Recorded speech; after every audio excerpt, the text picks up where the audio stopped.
అనుభవాన్ని భావాలను ఒక పద్య రూపంగా అంటే పాశురంగా రచించేది. நோற்றுச்சு வர்க்கம் புகுகின்ற அம்மனாய் மாற்றமும் தாராரோ வாசல் திரவாதார் நாற்றத்துளாய் முடி நாராயணன் நம்மால் ஆற்ற வனந்தருடைய போற்ற பறை தரும் புண்ணிய நாள் பண்டொரு நாள் கூற்றத்தின் வாய் வீழந்த கும்பகர்ணனும் தோற்று முனக்கே பெருந்தையில் தான் தந்தானோ ஆற்ற வனந்தருடையாய் அருங்கலமே தேற்றமாய் வந்து తిరవేలో రెంబావాయ్.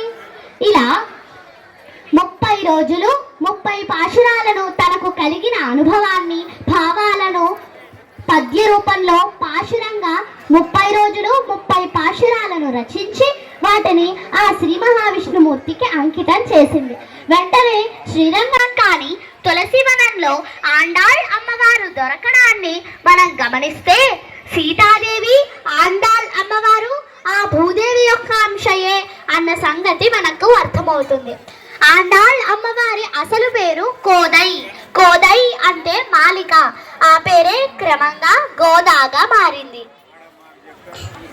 ఆ గోదాదేవి రచించిన 30 పాశురాలలోని అంశాలు స్థూలంగా మంచిని ప్రబోధిస్తాయి. మంచి అలవాట్లతో జీవించమని, తోటి వారికి సాయపడమని, భగవంతుణ్ణి తప్పనిసరిగా ఆరాధించమని సూచిస్తాయి. ఈ ధనుర్మాసం మన తెలుగు సంస్కృతిలో ఒక భాగం. మన దేవాలయాలలో జరిగే ఆగమ విహిత కైంకర్యములలో ఈ ధనుర్మాసం ఒకటి. తిరుమలలో ఈ ధనుర్మాస నెల రోజులు సుప్రభాతమునకు బదులుగా ఈ తిరుప్పావై పాశురాలను గానం చేస్తారు. సహస్రనామార్చనలో తులసీ దళాలకు బదులుగా బిల్వపత్రాలను ఉపయోగిస్తారు. శయనబేరంగా రజిత శ్రీకృష్ణ స్వామి వారిని ఆరాధిస్తారు. ఇది తిరుమలలో జరిగే సాంప్రదాయం. అలాగే దేవాలయాలలో, వైష్ణవాలయాలలో ఈ ధనుర్మాస నెల రోజులు ఉదయం పూట అర్చనలు చేసి నివేదనలు చేసి వాటిని పిల్లలకు పంచుతారు.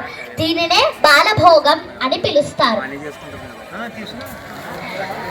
ఈ ధనుర్మాసంలో ఉభయ సంధ్యలలో ఇల్లును శుభ్రం చేసి దీపారాధన చేయటం వల్ల ఆ మహాలక్ష్మీదేవి యొక్క అనుగ్రహం కలుగుతుందని చెప్తారు.